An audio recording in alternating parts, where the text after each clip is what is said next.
քեզ Աստծո պատգամը փոխանցեմ այսօր։ Բարձ ու մեջը լիքը սեր ու հոգատարություն, որ Աստված ասում է ես քեզ չեմ մոռացել։ Սա եմ ուզում քեզ ասել, որ ինչ իրավիճակների միջով ես անցնում, ինչերի մեջ ես հայտնվել, բայց Աստված քեզ ասում է ես քեզ չեմ մոռացել։ Եթե մենակ հասկանայինք, թե ինչքան սեր ու հոգատարություն կա այս խոսքերի մեջ, որ Աստված իր զավակին ասում է ես երբեք քեզ չեմ մոռացել։ Ինչի համար ասում երբեք քեզ չեմ մոռացել, որովհետև գալիս է ժամանակ մեր սրտի մեջ, մեր մտքի մեջ հաճախակի այս միտքն է գալի, Տեր, հնարավոր է որ դու ինձ մոռացել ես։ Հիշում ես, որ տարիներ առաջ ինձ մի բան խոստացար։ Ես իմ քո խոստումը լավ բռնել եմ, երևի թե դու մոռացել ես, բայց Աստված ասում է ես քեզ չեմ մոռացել։ Ուղղակի պիտի հավատարմորեն, համարձակորեն եւ համբերելով մինչև վերջ գնանք այնտեղ, որ Աստված իրականում ուզում է, որ մենք գնանք։ Աբրահամը հայտնվել էր ինչ-ինչ իրավիճակների մեջ, Իսահակը, Հակոբը, բայց Աստված ամեն ժամանակների մեջ նրանց ասում էր ես քեզ չեմ մոռացել։ Աբրահամը խնդիր ուներ, նրանք զավակ չունեին։ Իսահակն էր եկավ ժամանակը եւ նրանք նորից զավակ չունեին, բայց գալիս էր մի բան եւ նրանք մտածում են Աստված միթե դու ինձ թողել ես։ Ես ուղղակի ես Աստվածաշնչյան օրինակներն եմ բերում, դու էլ քո օրինակների մեջ հաճախակի հայտնվում ես։ Աղոթք ես անում եւ աղոթքիդ պատասխանը չկա։ Ինչքան ժամանակ կանգնում ես, եկեղեցու մեջ ես գալիս ես ու ծառայում ես, մտածում ես միթե Տեր Աստված այսքան գալիս եմ, պիտի փոփոխություն չլինի։ Նորից ասում եմ, որ Աստված քեզ չի մոռացել։ Աստված քո աղոթքները երբեք անտես չի արել։ Դանիելը երբ որ կանգնեց աղոթելու իր երկրի համար, առաջի օրվանից իր աղոթքը պատասխանվել էր, բայց մի խնդիր կար։ Նա պիտի պատերազմեր, նա պիտի պայքարեր, որպեսզի Աստծո հայտնությունը հայտնվեր, որտեղ երկնքում հրեշտակները պայքարում ու պատերազմում են, որպեսզի Դանիելին հայտնությունը հասցնեին։ Մեր կյանքը պայքար ու պատերազմ է, մենք չենք կարող փախչել այս իրականությունից։ Եթե փախչենք այս իրականությունից, կընկնենք այլ իրականություն, որի մեջ մենք պարտություն ենք ունենալու։ Մեր երևակայության մեջ կընկնենք, բայց պիտի հասկանանք եւ ընդունենք այն, որ մեր կյանքը պատերազմ է։ Եվ պիտի այս պատերազմի մեջ հաղթողները լինենք մենք, Քրիստոսի զավակները։ Ամեն։ Աղոթում ես, վստահ եմ, որ Աստված լսում է քեզ։ Հավատքով աղոթքը միշտ պատասխանվում է։ Օրինակ եմ վերցրել Աստվածաշնչյան համարներից Հովսեփի օրինակը, օրինակը ու պարզ մի բան, որ Հովսեփի միջոցով խոսում է իր ազգի հետ եւ մեր հետ է, որ կարդում ենք ու հասկանում ենք, որ Աստված չի մոռացել Հովսեփին։ Եթե Հովսեփին չի մոռացել, մեզ էլ չի մոռացել, որովհետեւ մենք Քրիստոսի այրանգինն ենք։ Եթե Հովսեփի ու Աբրահամի կյանքը կարդում ենք, տեսնում ենք, որ նրանք պատմության մեջ գլխավոր դերերում Աբրահամն է կամ Հովսեփն է, բայց իրականում տեսնում ենք գլխավոր տեղում Աստված եւ իր խոստմունքը, որ ինքը միշտ իր խոստման տերն է։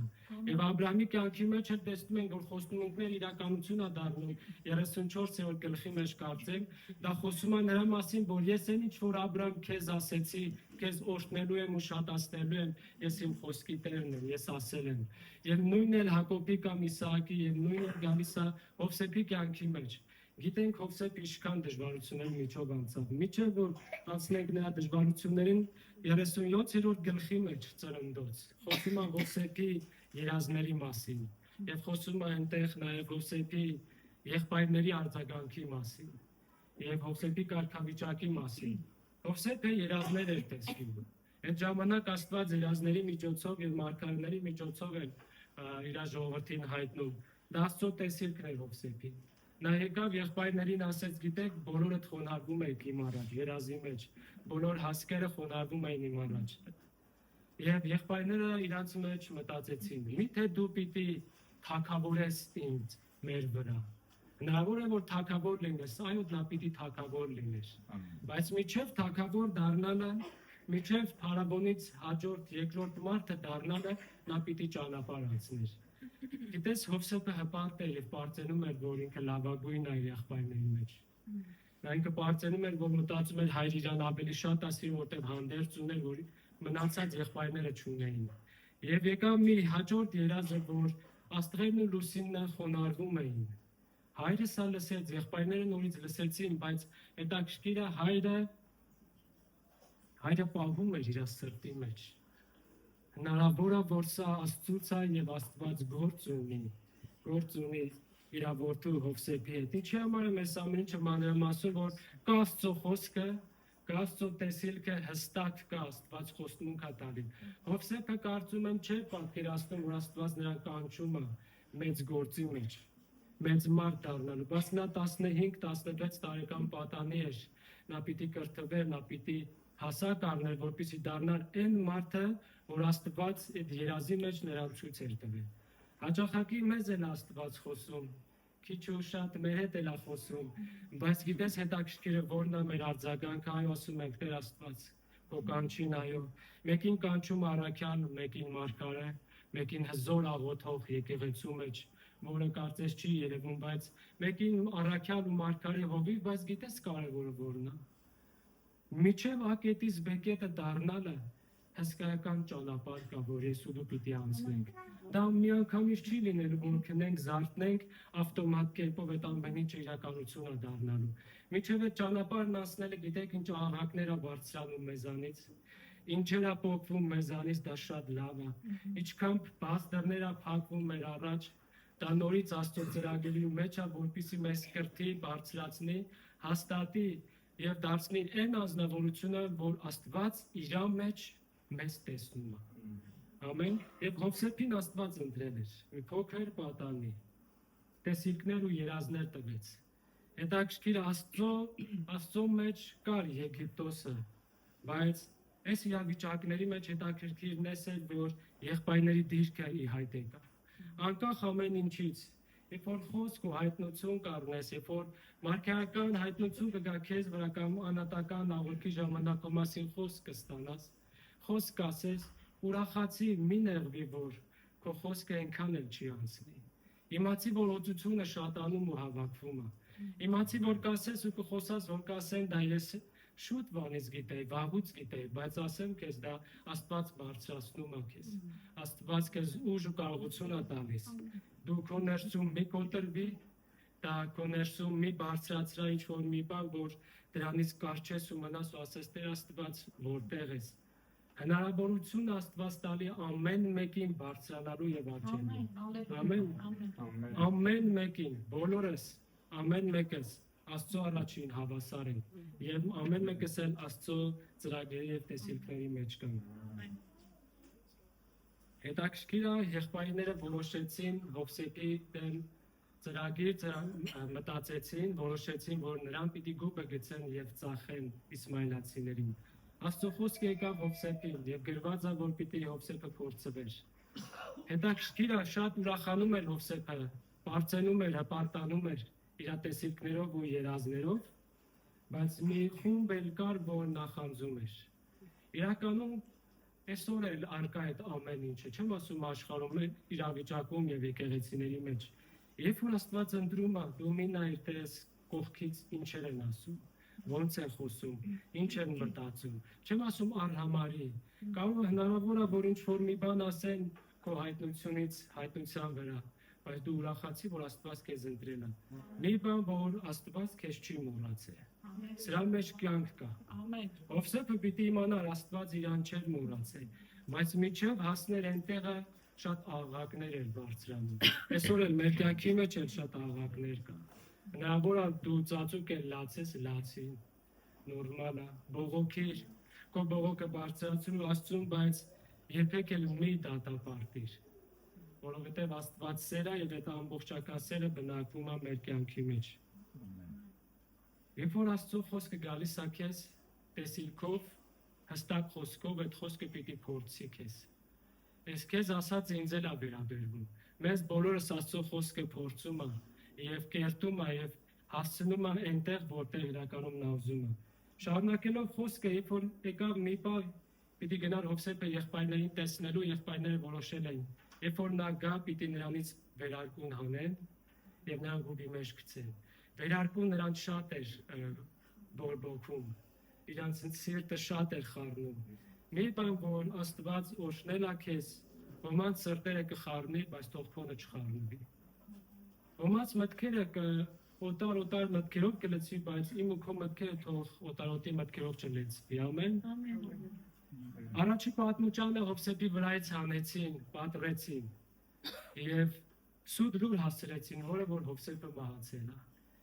Գիտես, հետաքրքիր է, որ երկրորդ պատմությանը, որ տեսնում ենք, որ Աստված տվեց Հովսեփին, ոչ ոք իզուրու չէր նրանից վերցնել։ Դա Աստծո տված պատմությանն էր։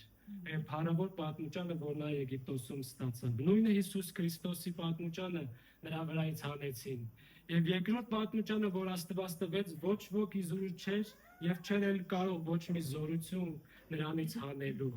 Ամեն։ Հիսուսն էլ անցավ այդ դժվարին ճանապարհների մեջ։ Հիսուսն էլ էր Աստծուն ասել, այո, ես կգնամ։ Բայց այդ կգնամի մեջ հետագայում ինչ խնդիրներ կլիներ նա գիտեր։ Բայց մենք մարդ արարածներ ենք, չենք էլ պատկերացնում ինչ իրավիճակներ կհանդիպի մեզ, բայց մենք պիտի միջև վերջ կանգնենք հավատքով։ Այն ասում էր, եթե կատակով էր երևի ասում, եթե իմանա ես խնդիրների մեջ կհայտնվեի Աստծո կանչին ոչ կասել, չի համաձայնվի։ Բայց դե բնական Աստված է, մենք մարդ ենք, նա ամբողջովին իր հայտնությունը ծրագիրը մեզ չի բացում։ Ուղղակի ասում է համաձայն ես իմ կանչին, ասես այո, երբ որ ասում ես այո, փուլ առ փուլ քո առաջ բացվում այն դժվարությունները եւ դժվարություններից հետո Աստծո օրհնություններն է գալիս։ Հովսեփը աղաղակում էր գուբի մեջ. Տեր Աստված, որտեղ ես։ Գրված չի ես խոսքերը, բայց նա մարդ էր, վերջը հարցեր ուներ Աստծո առաջին, որը պիտի բարձրանամ։ Դու ինձ երազներ ես տվել, դու իմ հետ խոսել ես, որ ես պիտի թագավոր դառնամ, պիտի գան իմ առաջ խոնարհվեն, բայց միջև խոնարհվեն, միջև թագավոր դառնան Հովսեփի բնավորությունը, Հովսեփի միտքը պիտի փոխվեր։ Հովսեփի վրա այդ պատմությանը պիտի դուրս գար։ Հովսեփը պիտի ցածրանա, որպեսզի բարձրանար։ Ծախվեց իսմայելացիներին եւ գրված է իսմայելացիներն էլ նրան տարան Եգիպտոս։ Հետաքրքիր է, որ Աստծո ծրագրով էր ամեն ինչ գնում։ Ամեն ինչ Աստծո ծրագրերի մեջ էր։ Թե այդտեղ ինչպես էր Հովսեփը տառապում, մենակ նա գիտեր եւ Աստված գիտեր։ Սուտ լուրը հասել էր ընտանիքին, որ քո որդին Հակոբ մահացել է։ Գիտես, անարդարությունը իրականում Հովսեփը անարդարության մեջ էր հայտնվել։ Մենք էլ ենք հաճախակի անարդարության առաջ կանգնում։ Ես միշտ ասում եմ, որ այդ ժամանակների մեջ լավ է, որ Աստծո արդարությունը թողենք գործի, քան որ մեր արդարությունը առաջ գա։ Գիտես, մարդու արդարությունը միշտ իրան արդարացնում է եւ դատապարտում է դիմացինին եւ իրան բարձրացնում է։ Մարդկային արդարության մեջ էր հայտնվել Ադամը պարտեզի մեջ։ Տերևներով փաթաթված են, դա խոսում է մարդկային արդարությունը, որ Աստված ասեց, որտեղ ես Ադամ, ինչ ես արել, նա սկսեց արդարանալ, որ Եվան ինձ խաբեց, Եվան էլ ասեց, օձը խաբեց, թե Տեր Աստված հենց առ ինչի տնկեցիր, եւ այլն, ամեն ինչը ծավալվում է, բայց լավ է, որ ես թողնեմ Տեր ամեն ինչի վրա ես խոսում եմ քո աստվածային արդարությունը։ Հովսեփը հայտնվեց մեծ անարդարության առաջ։ Երբ որ հայտնվում ենք այնպիսի խնդիրների մեջ, որ սուտ են խոսում քո հասցեին, վատն են խոսում մեր հասցեին, մեր գործը որն է իրականում։ Գիտես, հետաքրքիր է, ես համեմատում եմ ձյունը մարդկային արդարության հետ։ Ձյունը շատ գեղեցիկ է, գալիս ծածկում է ամեն ինչ, կեղտոտ, գեղեցիկ բաները, բայց երբ որ արևը դուրս է գալիս, ձյունը հալում է, նորից երևում է այդ կեղտոտ իրավիճակները։ Արևը դա Աստծո փառքն է եւ Աստծո զորությունն է։ Երբ որ մենք փորձում ենք ծածկել մեր մարդկային ձևով, մեր ուզած ձևով, երբ որ Աստծո փառքն է գալիս, այդ ամենը հալում գնում է։ Բայց մենք պիտի թողնենք Աստծո արդարությունը ծածկի մեզ։ Օրերից մի օր երևալու է արդարությունը։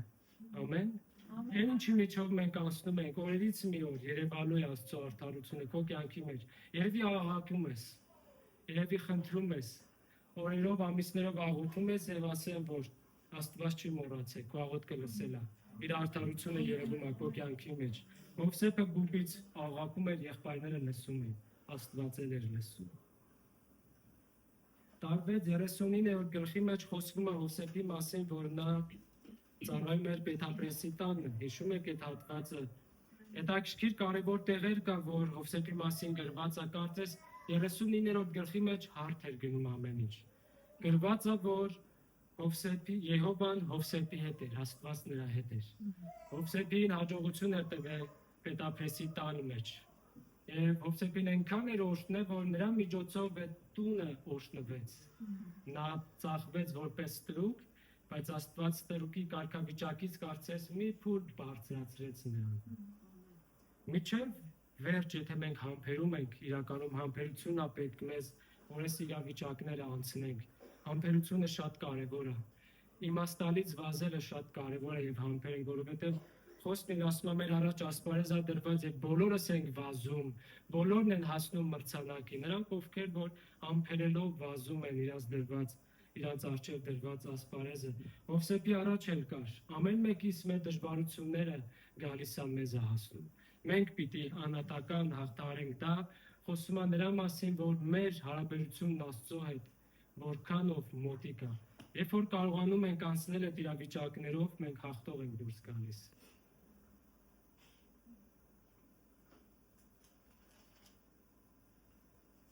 Հետաքրքիր է, որ անընդհատ 39-րդ գլուխը կարդում ենք, գրված է, որ Աստված գրված է, որ Հովսեփի հետ էր, Եհովան նրա հետ էր ամեն ժամանակ։ Այստեղ ինչի համար անընդհատ կրկնում։ Ուղղակի խոսքը Մովսես ուզում է մեզ մի բան ասի, որ ինչ իրավիճակների մեջով էր որ անցնում ես, գալիս է մի ժամանակ, որ դու մտածում ես, Տեր Աստված, միթե դու ինձ այս իրավիճակներից հանելու ես։ Հաջողակի պատերի առաջ ենք կանգնում։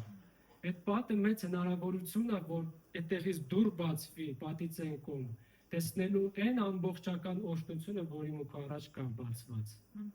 Բայց ուղղակի պատը ժամանակավոր է։ Ինչի մեջ որ հայտնվում ենք, այսպես մտածենք, սա ժամանակավոր է, բայց ես պիտի կարողանամ անցնել այդ իրավիճակի միջով։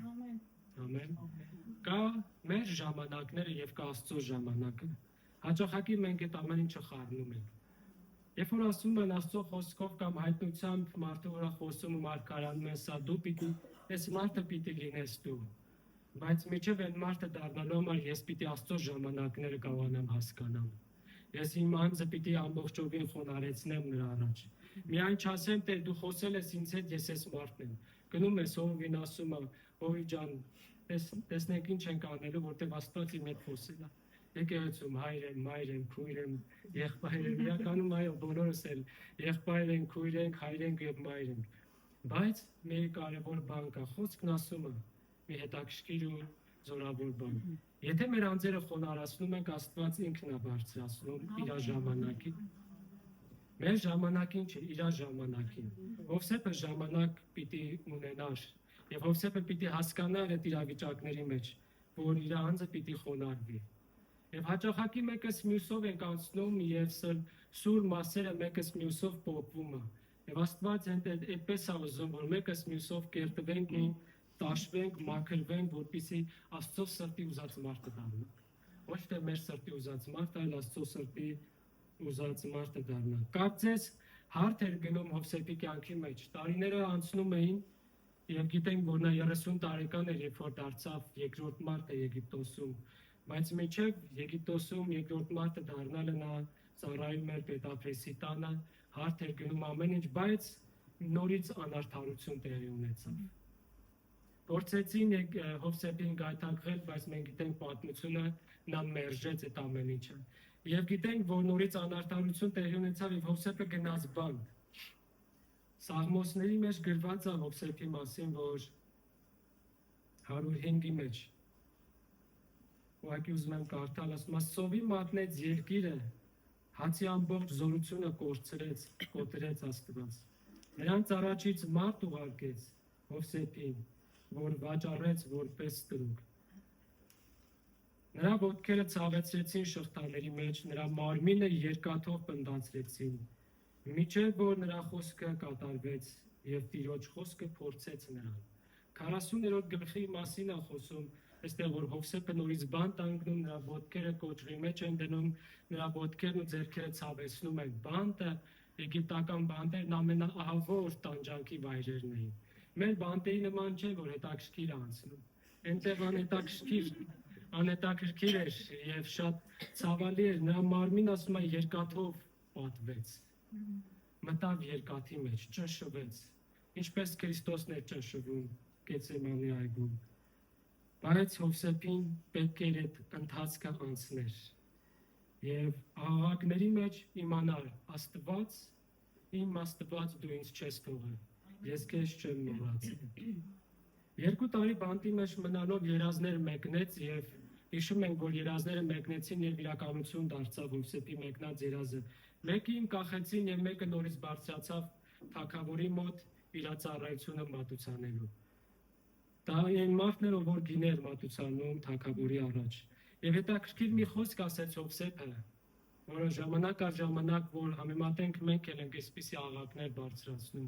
Երբ որ կանգնես փարավոնի առաջ ինձ էլ կհիշես։ Երբ որ քո փառքով գաս ինձ էլ կհիշես։ Գիտես, դրանից հետո Հովսեփը նորից մնաց բանտի մեջ։ Նա գնաց կանգնեց փարավոնի առաջ,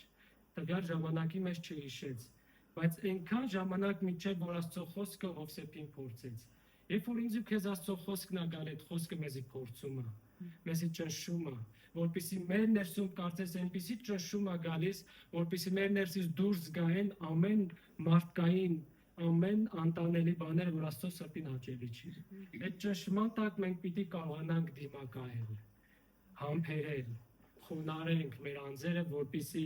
իրականում այդ կրակի մեջից բողված դուրս գանք եւ Աստված ասի՝ սա եմ ուզում, ես քեզանից սա եմ ուզում։ Ես իրականում էս էի ուզում, որ դու լինես։ Քեզ այո կանչեցի ինչպես որ կաս, բայց ես ուզում եմ իրականում բողված կրակի մեջ հասուն հոգևոր, հասուն հավատացյալ, հասուն քրիստոնյա, որ հասկանում է իր գործը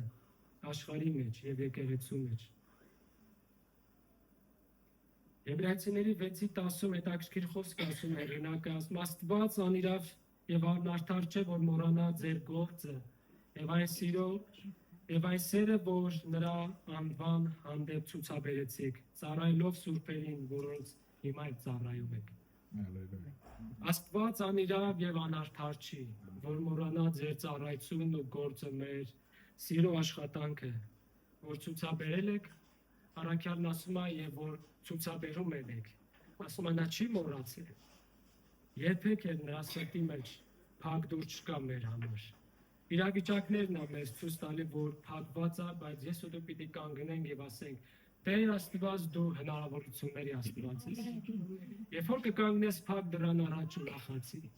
Երբ որ կկանգնես պատերի առաջ դու ուրախացի, որ կտեսնես պատը, ճեղքում չկա, սա հնարավորություն է, որ դու ճեղքես ու անցնես։ Այնքան կանգնես ու հարվածես ու խոսես հավատքով եւ քո աղաղակներով, միջև որ քո կյանքի մեջ այդ ճեղքումն ունենաս։ Պիտի ճեղքենք, նվաճենք եւ ընդլայնվենք, սա մեր կյանքի նշանաբանն է։ Իմ ու Տաթևի կյանքի նշանաբանն է, ճեղքում, նվաճում, ընդլայնում, ամեն փուլի մեջ։ Դա մեկ անգամյա չի քո կյանքի մեջ։ Դա պիտի քո փուլերի մեջ տեղի ունենա, կյանքի ոլորտի մեջ։ Ճեղքում ես, նվաճում ես ու ընդլայնում ես։ Ամեն։ Օրհնալա մեր Աստված։ Դա ինձ ու քեզ չի մոռացել։ Կարծես Աստված զբաղված է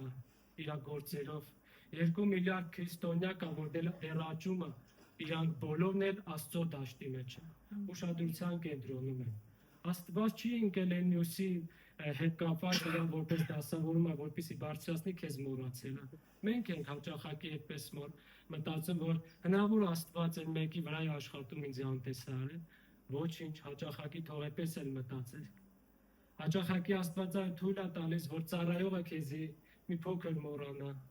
հովիվները մոռանան։ Դա էլ մի ընթացք է, որ մենք մեր մենակությունը պիտի անցնենք։ Դավիթ անապատների մեջ աղաղակում էր, քարերն էր պատռում, Աստծուն էր աղաղակում, Սաղուլի ձեռի տակով էր անցել։ Երբ որ Դավիթի համար խոսք եկավ եւ կանչվեց, որ նա թագավոր պիտի լինի, նա ընտրվեց։ Դեռ թագավոր չէր։ Միջև թագավոր դառնալը թագավորի սրերի տակով նա պիտի նիզակների տակով պիտի անցներ։ Սաղուլի հալածանքները պիտի կրեր։ Անապատի այդ տակ ջերմություն այդ կարելի ասել քարերի մեջ ցավացող վերքերը, որ նրա ոտքերն անունոտ են, նա պիտի ասներ այդ ճանապարհը, միջև որ դառնալ են թագավորը, որ Աստված Սամուելին ասել էր, սա իմ սրտի համեմատ Դավիթը։ Թեև այո նուրբ Դավիթն էր, ոչխարներ էր արածացնում, բայց նա պիտի կոպիտ իրավիճակներով անցներ, որպեսզի դառնալ Աստծո սրտի համեմատ թագավորը։ Մենք բոլորս Աստծո սրտի համեմատ ենք։ Միջև վերջ կանգնենք մեր կյանքի բոլոր իրավիճակների մեջ եւ միջև վերջ լինենք Աստծո սրտի ուզած զինվորը, որդիները։ Այն ինչ որ որոշել է իրականություն է դառնալու։ Երբ որ Փարավոնը երազ տեսավ, դա մեծ հնարավորություն էր Հովսեփը գուբից դուրս գալու։ Եվ այն գինին բատրվակը, որ տալիս էր թագավորին, նա հիշեց թագավորի մոտ, ասեց, գիտես, այնտեղ որ բանդի մեջ մարդ կա, մարդապանում, Հովսեփ անունով, իմ բոլոր երազները մեկնեց իրականություն դարձավ։ Ուզում ես նրան կանչենք գա, որ քո երազը մեկնվի։ Այստեղ իրավիճակները հնարավորություն են տալիս, աստիճան են դնում քո առաջ, որպեսզի դու բարձրանաս։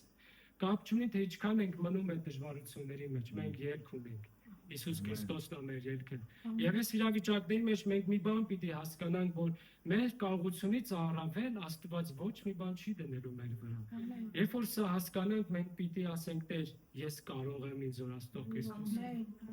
Ես Տեր, ինձ զորացնողը դու ես, եւ անկարող բան քո առաջ չկա։ Եվ այստեղ կարծես Հովսեփը աղաղակեց, Տեր, դու հնարավորությունների Աստված ես։ Երբ որ լուրը հասավ Հովսեփին, որ քեզ Փարավոնն է կանչում։ Գիտես, Աստծո կանչը գալիս է, Աստծո ձայնը գալիս է նորից քեզ հանելու։ Հովսեփը աղաղակում ասում է, Տեր Աստված, ես քո հայտնությանը, քո կանչին տեսիլքին ասել եմ այո, ասեցի այո ընկա կրակի մեջ։ Իրականում ասում ես, այո, մտածում ես ամեն ինչ հալած յուղի պես է լինելու, այսպես ռոմանտիկ հեքիաթային ենք մենք պատկերացնում, Աստծո կանչը ծառայությունը եկեղեցու մեջ գործ անելը, մտածում ենք ամեն ինչ գեղեցիկ, վարդագույն է, բայց երբ որ տեսնում ենք խավար ժամանակները, մենք պիտի չմոռանանք այն Աստծո խոսքը, որ Աստված ասել է, ես քեզ չեմ մոռացել։ Եթե նա քո սրտի մեջ դրել է սերմը պիտի աճի եւ հասակ առնի եւ պտուղ պիտի տա։ 119 Սաղմոս 51 խոսքի մեջ կարծեմ այդ համարների մեջ ասում, դժվարությունների ու նեղություններիս մեջ իմ մխիթարությունն է նա, որ քո խոսքը ինձ ապրեցնում է։ Ուրիշ ոչ մի թիկունք չունենք մենք, որ այդ դժվարությունների ու նեղությունների մեջ մեր կողքնը դա Աստծո խոսքն է, որ մեզ զորացնում եւ հաստատակամ է դարձնում, դա իմ սիրած համարներից է։ Նա երբեք իր խոսքը քեզանից դուրս չի հանելու։ Հարկ Աստծուն ես տեսակի Աստծո համար։ Ամեն։ Սա ամեն խոսքերի մեջ սեր կա, սա ամեն իրավիճակի մեջ հոգատարություն կա։ Այս ամեն այս չարչարանքի ճանապարհ կարելի ասել, որ ինչպես որ կհամարես, չարչարանքի ճանապարհ, նեղության ճանապարհ պիտի անցնենք։ Մենակության ընթացք պիտի անցնենք։ Հալածանքներ պիտի կրենք։ Սուտ լուրեր, որ քո մասին կխոսեն, պիտի անցնենք այդ իրավիճակների միջով։ Քեզ կար համարեն, քեզ կնեղացնեն, անցնելու ենք դրա միջով։ Քո խոսքը բանի տեղ չեն դնել, ուրախացի, անցնելու ես դրա միջով։ Բայց կարևոր մի բանը սա է, որ թե մենք ինչպես ենք անցնելու այդ քննությունը, ինչպես ենք մենք տալու։ Հովսեփը լավագույն կերպով հաղթարեց այդ դժվարությունները։ Եվ Քրիստոսն է լավագույն կերպով հաղթարեց դժվարությունները։ Առաքյալներն իրեն ժամանակի մեջ հաղթարեցին։ Եվ եկել է ժամանակը եւ մեզ հասել, որ մենք էլ պիտի անցնենք այս ճանապարհը եւ փառք տանք Աստծուն։ Եվ ասենք, Տեր, շնորհակալ ենք, որ դու ինձ անցկացրեցիր, այս բոլոր իրավիճակների միջով։ Հրաշալի է։ Հովսեփը կանգնեց Փարավոնի առաջ։ Եվ սա նրա մասին է խոսում, որ Աստված իր խոսքի Տերն է։ Եվ հետաքրքիր մի բան է, որ Աստված իր խոսքի Տերն է։ Ես ամուր կարճած եմ այդ խոսքից, այն Տիրոջից, որ խոսում է հաճախակի իմ սրտի մեջ։ Ես ամուր բռնել եմ այդ խոսքը, որ Տեր, այո, ես գալիս եմ, անկախ ամեն ինչից, թե իմ հետ ինչ կկատարվի ընթացքում, ես հավատում եմ, որ դու իմ ձեռքը բռնել ես։ Հետաքրքիր է, որ դու Աստված Հոգին քեզ բացել, որ մի ամիս հետո քո հետ ինչ պիտի լինի, ինչ դժվարին իրավիճակներով ես անցնելու, ինչ խնդիրների միջով ես անցնելու, մահվա շուքի ձորի միջով ես անցնելու, նորից Աստծուն կասեիր, Տեր, ես հավատում եմ քեզ, ես վստահում եմ քեզ, թե կասեիր, Տեր, հանձնվել եմ, ես գնում եմ, ինձ այնտեղ դուրսը սպասողներ կան։ Այս ամեն ինչի մեջ միջև վերջ մենք պիտի ասենք, Տեր, անկախ ամեն ինչից ես հավատում ու վստահում եմ քեզ։ Գուբերը Հովսեփի համար կերտվելու, խոնարհվելու իր տեղ էր, ժամանակ էր։ Հովսեփը բարձրանում եւ իջնում էր, բարձրանում եւ իջնում էր։ Բայց այն բարձրանալը, որ նա բարձրանում էր, նորից չէր ընկնում ամենախորը տեղը։ Նա բարձրանում եւ այդ բարձրության մեջ մի փոքր անկում էր ունենում եւ Աստված նորից էր նրան բարձրացնում։ Եկել էր իրական Հովսեփի երեսը։ Եկել էր իրական Հովսեփին երևալու ժամանակը, որ Աստված կարծես 15-16 տարի առաջ խոսեց Հովսեփի հետ եւ այդ ամեն ինչը իրականություն դարձավ։ Աբրահամի հետ էր խոսացել Աստված։ Ես քո սերունդը շատացնելու եմ, բայց մի փոքր հատված է կարդում ու ասում ենք։ Քո ժողովուրդը այն սերունդը, որ պիտի բազմանա, պիտի 400 տարի,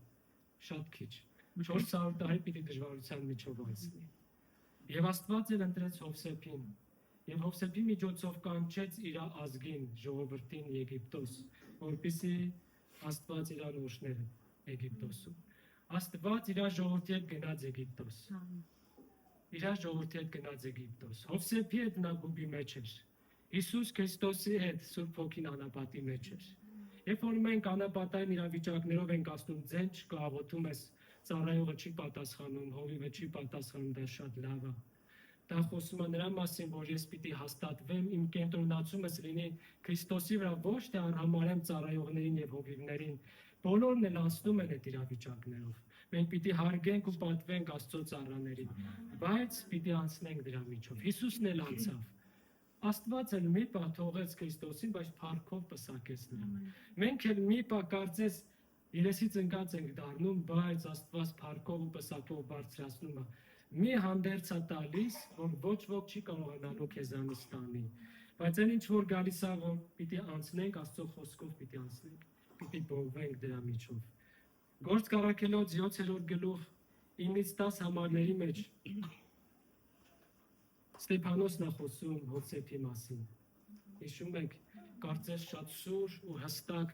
իմանալով, որ ինքը մեռնելու է, շատ խիստ էր խոսում փարիսեցիների հետ եւ իրանց տեղը շատ սիրուն ցույց էր տալիս։ Հովսեփի մասին ասում է, նահապետները հետաքրքիր է, նահապետներ անվանում, նախանձեցին Հովսեփին, ծախեցին Եգիպտոս։ Եվ Աստված նրա հետ էր, հետաքրքիր է։ Չմոռանանք ամեն իրավիճակների մեջ Աստված մեր հետ է։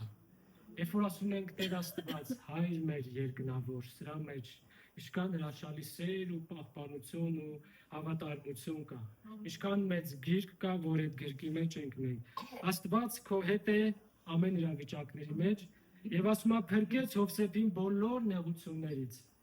Եվ նրան շնորհք եւ իմաստություն տվեց Եգիպտոսի փարավոնի առաջ։ Շնորհք եւ իմաստությունը եւ զորությունն ու կարողությունը գալիս է մեր կյանքի մեջ, այն փուլի մեջ, այն ընթացքում, երբ որ մենք հաստատ կանգնած ենք մեր տեղում։ Աստված ասել էր քեզ շնորհք եւ իմաստություն եմ տալիս Հովսեփ։ Եվ այդպես էլ եղավ, եղբայրներն եկան խոնարհվեցին նրա առաջ։ Հայրը եկավ եւ խոնարհվեց նրա առաջ։ Ամբողջ աշխարհը եկավ ու խոնարհվեց նրա առաջ։ Ամբողջ աշխարհը գալիս էր Եգիպտոս հաց վերցնելու Հովսեփից։ Հրաշալի Աստծո ծրագիրը։ Աստծո խորհուրդներն ու ծրագրերը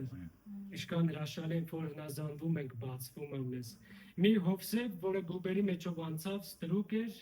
բայց հիմա աշխարհի տերն է կարծես։ Բոլորը նրա մոտ են գալիս։ Մեկինում ու անարգեցին, մեկինում մոռացան, մեկինում հասցեին սուտ լուրեր տարածեցին, մեկինում լավագույն պատմուճանը հանեցին եւ ասեցին դու մահացած ես, բայց չէին մտածում, որ այդ անտեսված ծառան մի օր դառնալու է թագավոր եւ նրանից օրհնվելու է։ Գիտես, այս տեսակի մարդկանց միջոցով Աստված ցույց է տալիս նրա անունը, որ դու անտեսում, դու որ ասում են բոլորին է վերաբերվում, ով էլ որ կլսի, որ փոքր է համարում է ծառային, ցածր է համարում, խոսք անարժեք է համարում, բայց գալիս է ժամանակ։ Աստված իր իմաստությունը շնորհքը գործածում է տվյալ ծառայի մեջ, որպեսզի այդ անձին ցույց տա, գիտես, որ այդ ցածր է իր համարում, դու նրանից օրհնվելու ես։ Դու նրանից օգտվելու ես։ Նա քո համար աղոթելու է, նա քո համար օրհնության դուռ հանդիսանալու։